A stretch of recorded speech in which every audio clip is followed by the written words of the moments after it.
warahmatullahi wabarakatuh. Yang terhormat dosen penguji uji kinerja PPG Transformasi tahun 2025 batch 3. Hari ini Rabu, tanggal 8 Oktober tahun 2025, saya atas nama Linda Fatmawati dari LPTK Uinhas Jember akan melaksanakan real teaching pada siswa kelas 11 dengan materi menebarkan Islam dengan santun dan damai melalui dakwah, khutbah, dan tabligh. Dengan model pembelajaran PJBL atau Project Based Learning, diferensiasi, TPACK atau Technological, Pedagogical, Content and Knowledge, dan Deep Learning di SMA Negeri Rambin Uji, Kabupaten Jember.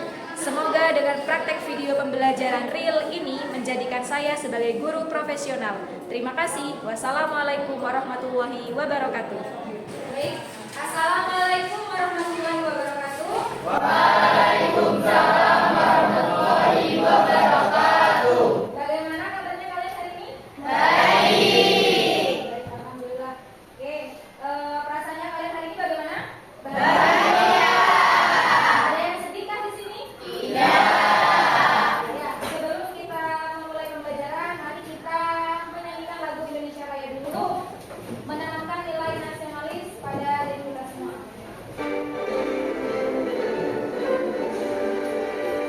Indonesia tanah airku, tanah tumpah darahku. Di sanalah aku berdiri, jadi padu ibu. Indonesia bangsaku, bangsa dan tanah airku. Marilah kita bersatu, Indonesia bersatu. Indonesia Raya merdeka, merdeka, tanahku negeriku yang ku cinta. Indonesia Raya merdeka, merdeka, hiduplah Indonesia Raya. Oke, selanjutnya sebelum kita memulai pelajaran, silakan dipimpin dulu. Mas Bahul, silakan dipimpin. Sebelum kita mulai pelajaran hari ini, marilah kita berdoa. Berdoa mulai.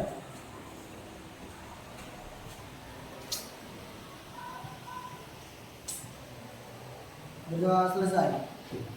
Oke, saya aksen dulu ya. Ahmad Habibi, Raffi ada? Bibi, Kira Lintang, Amelinda, Asrokin, Atari, Galih, Gira Bincang, Kaila, Kesha, Rizky Akbar, Satria, Silvi, Zahir, Jovian. Oke, terima kasih sudah hadir semua ya. Kita hari ini akan mempelajari tentang dakwah, khutbah, dan tabligh. Ya, sebelum masuk di materi, kemarin saya sudah menyampaikan materi ini sekilas. Kalian juga sudah presentasi kemarin ya. Sudah presentasi tentang bab ini. Sekarang Belinda akan menyampaikan penguatan materi. Tapi sebelum masuk ke penguatan materi, di sini saya akan menyampaikan tujuan pembelajaran yang akan kita lakukan sekarang. Di sini tujuannya ada 4. Yang pertama, memahami konsep dasar khutbah dan tabligh. Jadi kalian nanti harus bisa menguasai dan memahami konsepnya tentang dakwah, khutbah, dan tabligh. Yang kedua, menganalisis etika dan metode dakwah yang santun dan damai. Ya, harus menyampaikan dengan santun dan damai. Di sini ditekannya, bukan hanya sekedar menyampaikan dakwah. Kemudian merancang dan menyusun teks khutbah tabligh sederhana. Ya, kalian saya minta nanti untuk belajar menjadi khotib atau pendakwah atau mubaligh. Yang keempat, setelah itu kalian mempresentasikan dakwah, tabligh atau mensimulasikan khutbah dan kita refleksi dampaknya. Begitu ya. Ini namanya silent reflection. Ya, silent reflection itu saya minta kalian coba pejamkan mata sejenak, bayangkan dipejamkan semua matanya.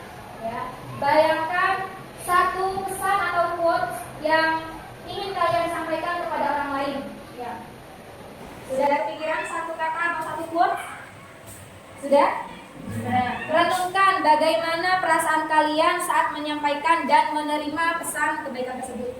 Kira-kira gimana ya kalau saya dapat quotes ini? Atau kira-kira gimana ya kalau misalnya saya yang menyampaikan? Gitu ya. Oke? Sudah? Sudah? Oke. Sudah, boleh renungnya sudah selesai. Silakan dibuka kembali. Oke. Ini sebelum masuk ke materi, saya ada pertanyaan tematik.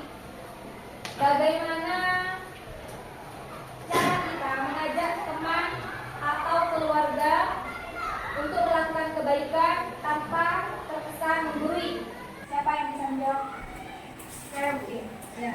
Agar tidak terkesan menggurui, kita bisa mengajak untuk melakukan kebaikan dengan cara menunjukkan perilaku baik dalam kehidupan sehari-hari hingga mereka dapat melihat dan mengikuti contoh baik. Ya, intinya begitu ya. Jadi ketika kita mau mengajak temannya kita untuk melakukan kebaikan, kiranya tidak terkesan menggurui, maka kita harus seperti memposisikan diri sama dengan dia. Jadi maksudnya bukan sama saja, tapi dekati dengan kebaikan. Kemudian coba di zaman sekarang, apakah dakwah hanya di masjid aja? Pernah nggak kalian menemukan dakwah itu di luar sekitar masjid? Yuk, siapa yang bisa menjawab?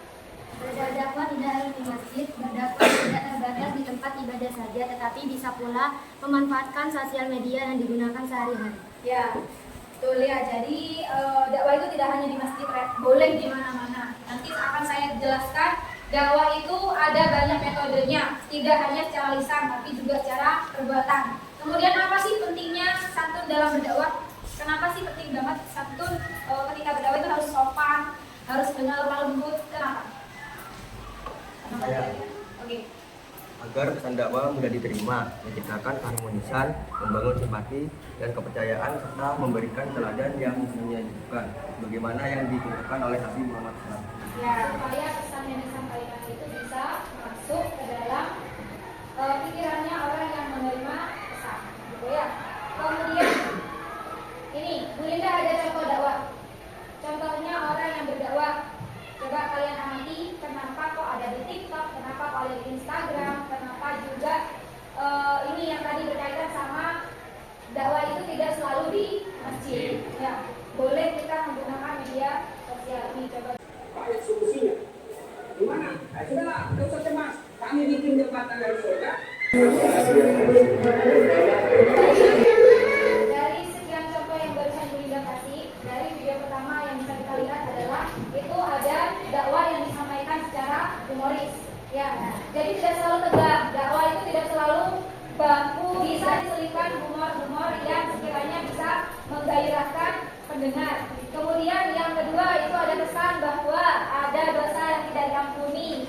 Kenapa? Karena kalian terang-terangan menunjukkan perzinahan. Contohnya kalian pacaran, ya pacaran dibuat story, itu maksiat yang diterang-terangkan. Yang sudah maksiat di ketiga itu juga termasuk dakwah.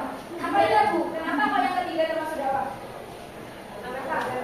Nah, karena menyebarkan kebaikan dan menebarkan nasihat. Sekarang ya langsung di materi ya. Materi tentang ini. Ini Bu Linda hanya memakan aja karena kemarin kalian sudah dapat materinya. Oke, silakan dibuka bukunya ini dari. Oke, materinya di sini adalah menyebarkan Islam dengan santun dan damai melalui dakwah, khutbah dan tabligh. Ya, poin besarnya yang akan bahas di pertemuan ini adalah ini dakwah, khutbah dan tabligh dengan cara yang santun dan damai. Oke, lanjut. Ketentuan yang pertama adalah ketentuan dakwah. Dibahas dari pengertiannya dulu. Ya, berasal dari kata masdar, kata da'a yang artinya mengajak, memanggil dan menyeru. Kemarin mungkin temannya sudah menjelaskan ya, tapi ini Bu Linda perdalam lagi ilmunya kalian. Orang yang melakukan pekerjaan dakwah itu disebut dai atau daiyah. Ya. Siapapun boleh menjadi pendakwah, siapapun boleh menjadi dai. Yang penting kamu bisa menyampaikan nasihat-nasihat dan memenuhi syaratnya. Gitu ya. Kamu sekolah termasuk ibadah enggak? Ya. Belajar termasuk enggak? Ya. Membantu teman? Ya. Menilai teman? Ya. Sudah paham ya? Bagaimana kamu sayang sama sesama teman, saling menghargai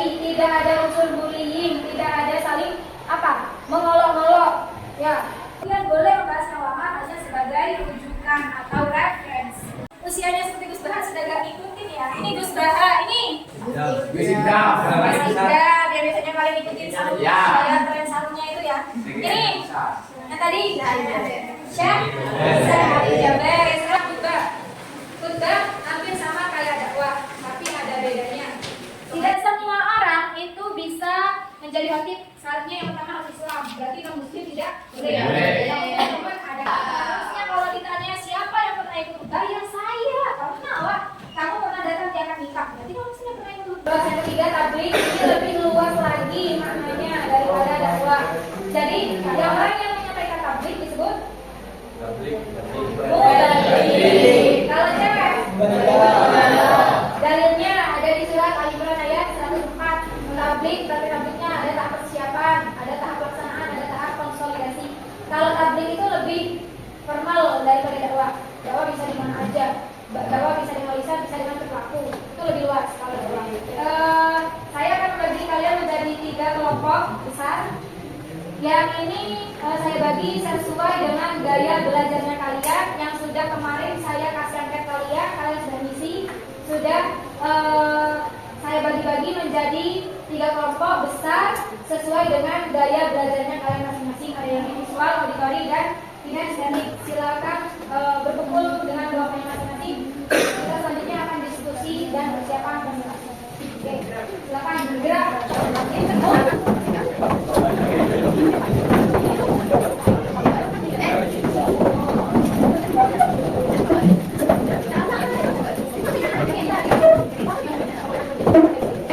Sudah, sambil diperhatikan ya, tugasnya kalian adalah kelompok 1. Kelompok 1 itu adalah kelompok visual, kelompoknya Zahir ya. Tugasnya adalah membuat konten dakwah berupa poster atau video reels. Ini saya kasih LKPD-nya. Di dalam LKPD ini sudah ada petunjuknya. Kelompok auditori ini kelompok kinesthetik.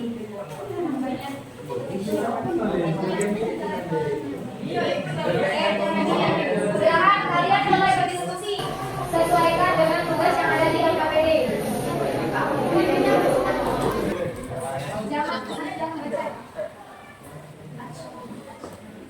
Oke, silakan berdiskusi. Kelompok 1 membuat poster, kelompok 2 podcast.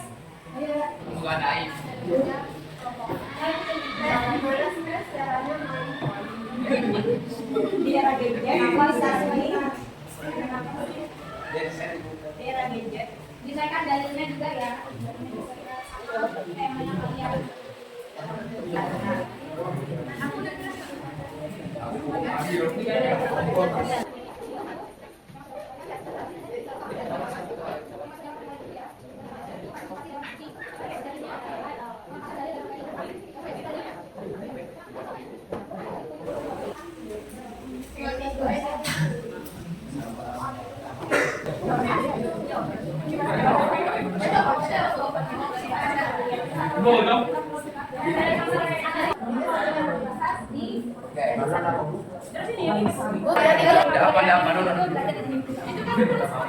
Berarti pertanyaan yang di podcast Ya, mengerti. Oke? Ya, siap mengerti. Agira, nanti jawab nanti jawab.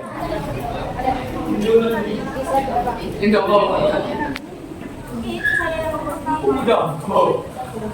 ini kan podcastnya bukan, jadi kan ada kesimpulan terakhir. Isinya itu adalah tentang ajakan ya, atau dakwahnya kamu, ajakannya namanya dakwah.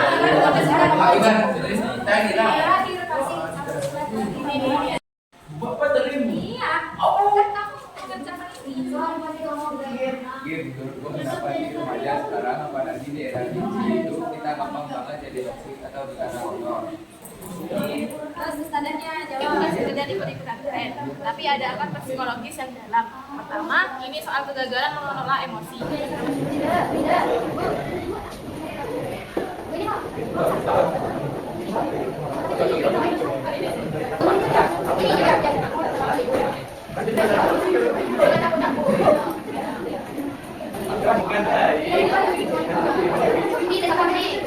Sudah, ayo coba diperhatikan. Setelah ini kalian akan mempresentasikan hasil punya kalian ya.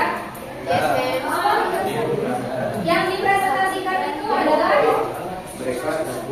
karyanya kalian dengan gaya yang unik dan menarik. Kelompok satu yang maju ya.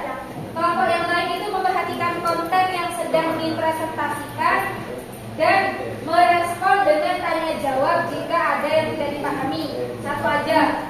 Kemudian kalian juga memberikan respon positif, memuji, yang memberikan masukan, gitu ya. Jadi ada hubungan timbal balik antara yang presentasi dengan yang siap. Silakan sama-sama maju. Ayo, yang lain memperhatikan temannya yang sedang berpresentasi. Assalamualaikum warahmatullahi wabarakatuh. Waalaikumsalam warahmatullahi wabarakatuh. Berdirinya kami di sini akan mempresentasikan tugas kelompok yang itu membuat poster Idul Fitri untuk menyucikan diri setelah puasa dan membantu orang yang kurang mampu. Zakat fitrah berupa makanan. Yang kedua, niat zakat fitrah untuk seluruh keluarga. Jika Yang ketiga, menjaga harta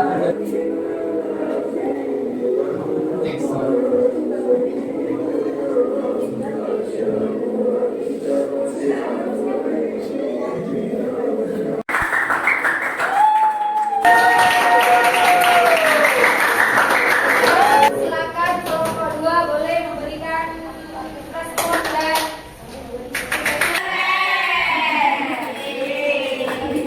ada masukan mungkin dari kelompok 2? Ada. Bagus. Oke, untuk kelompok 3 gimana responnya? Bagus banget.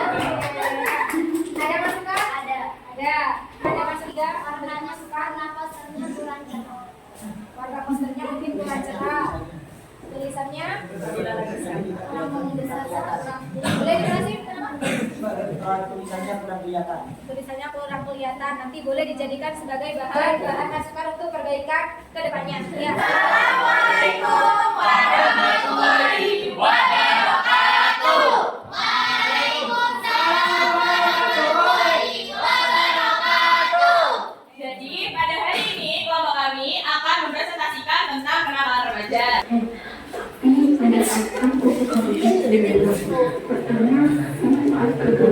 Bagi diri sendiri atau orang lain. Lalu yang kedua ada bentuk-bentuk kenakalan remaja.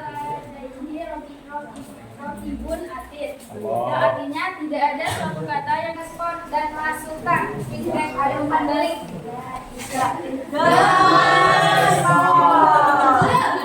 Ayo mas Pol. Bagus nggak? Ayo Bejo berikan masukan. Saya ada masukan, suaranya bisa diperjelas lagi.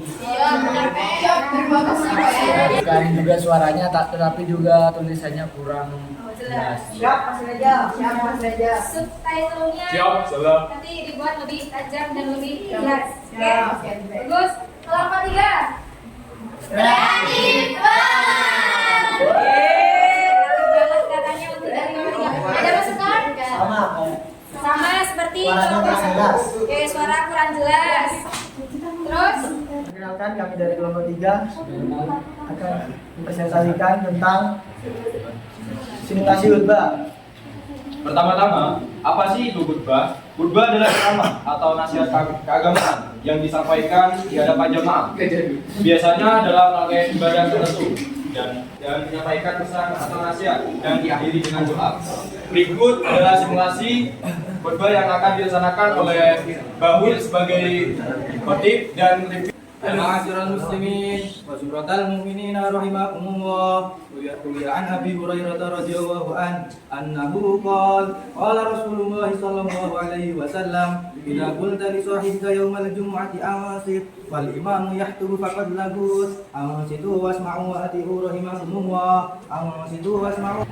Assalamualaikum warahmatullahi wabarakatuh. Waalaikumsalam warahmatullahi wabarakatuh. Allahu akbar, Allahu akbar. Allahu akbar.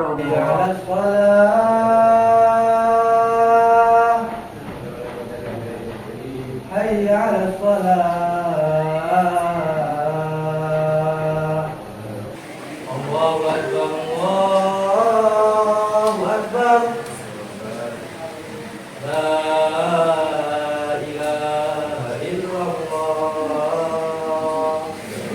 yudlil fala hadiya. Asyhadu an la ilaha illallah wa asyhadu anna Muhammadan abduhu wa rasuluh. Ya ayyuhalladzina amanu kaum muslimin, para jamaah yang dirahmati Allah, marilah kita tingkatkan ketakwaan kita kepada Allah Subhanahu wa taala. Karena saat ini kita menghadapi tantangan besar, yaitu kenakalan remaja. Berbagai bentuk perbuatan buruk, dari perjualan bebas, narkoba, hingga tawuran. Katakanlah kepada laki-laki yang beriman agar mereka menjaga pandangannya dan memelihara kemaluannya, yang demikian itu lebih suci bagi mereka. Allahumma shalli wa sallim wa barik ala ashrafil ibadi sayyidina wa maulana Muhammad wa ali sayyidina wa maulana Muhammad wa kulli sahabati Rasulillah ajma'in. Alhamdulillah wa kafa wa sallallahu ala nabiyyina al-mustafa. Ya muslimin, kenakalan remaja kita lawan dengan solusi Islam. Alladziina yaquluna rabbana hab lana min azwajina wa dhurriyyatina qurrata a'yun waj'alna lil muttaqina imama. Ya Tuhan kami, anugerahkanlah kepada kami pasangan kami dan keturunan kami sebagai penunjuk mata, dan jadikan Rasulullah hayya 'alas shalah hayya 'alal falah qad qamatis shalah qad qamatis shalah Allahu akbar Allahu akbar la ilaha illallah. Luar biasa. Ada saran-saran atau ada masukan koreksi? Tadi simulasinya kurang apa? Atau sudah bagaimana? Enggak ada? Aman? Oke, lanjut kelompok 2. Ya, sudah benar. Responnya kelompok 2 gimana? Ada kesalahan kah? Ada koreksi? Sudah? Cukup? Oke, sudah boleh ditutup. sekian dari kelompok kami. Assalamualaikum warahmatullahi wabarakatuh. Kelompok 1 sudah mempresentasikan tentang poster dakwah. Dia menyampaikan tentang apa tadi? Ada ajakan dan nasihat untuk membayar zakat. Yang kelompok 2 tadi berdakwah dengan cara medianya pakai ya, boleh di YouTube boleh. Tentang apa? Kenakalan remaja. Kenakalan remaja yang didiskusikan itu model Jawa apa? Model apa? Mujadalah. Kemudian kelompok 3 tadi sudah mensimulasikan bagaimana caranya berubah dengan benar dan baik. Nah, sejatinya dakwah itu adalah mengajak dan menasehati orang lain untuk berada di jalan yang benar. Ya. Kemudian kita juga harus menjadi khalifah filkah, artinya pemimpin di muka bumi. Ya, ini buminya kita, jadi kita yang menjaga. Kemudian semoga kita semua bisa menjadi khalifah-khalifah yang baik di muka bumi. Oke, refleksinya apa yang sudah kalian pelajari dari proyek dakwah tadi? Saya. Oke, Masya. Kita bisa mengerti dalil, lalu pada bab ini kita bisa melatih keberanian untuk bicara di depan umum dan mengajarkan kita tentang pentingnya integritas, uswatun hasanah, kesabaran, serta mendorong kita untuk berpikir secara kritis mengenai isu-isu yang relevan dengan umat. Ya, jadi kita sudah banyak mendapatkan ilmu bahasa ya, bagaimana caranya berdakwah, bagaimana caranya menyampaikan pesan nasihat dengan santun. Terus kemudian bagaimana kalian bisa menerapkan dakwah santun dalam kehidupan sehari-hari? Yaitu saya bisa menerapkan dengan berkata baik, lemah lembut, dan tidak menyakiti hati orang lain. Selain itu, saya bisa mencontohkan lewat perbuatan seperti menolong sesama dan bersikap adil. Itu saja. Ya, oke. Jadi ada banyak sifat santun yang bisa kita terapkan. Intinya pesannya bisa diterima baik, tidak dengan kekerasan. Ya, tidak dengan kekerasan. Masalah hasilnya nanti kita pasrahkan kepada Allah. Pelajaran kita hari ini, saya terima kasih kalian sudah mempresentasikan dengan baik. Tadi karyanya bagus, presentasinya bagus, simulasinya juga bagus, lengkap dengan properti-propertinya. Oke, pertemuan kita selanjutnya adalah mari kita belajar di bab dakwah, khutbah dan tabligh, ya. Belajar lebih dalam lagi. Nanti minggu depan kita akan memainkan gamesnya alhamdulillah. Ya. Jadi nanti saya bagi kelompok lagi. Sebelum pembelajaran ini ditutup, mari kita baca Asmaul Husna dulu bersama-sama. Bismillahirrahmanirrahim.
profesional dan bisa menjalankan semua syariat-syariat Islam dengan baik. Terima kasih. Sekian dari Bu Linda. Wassalamualaikum warahmatullahi wabarakatuh.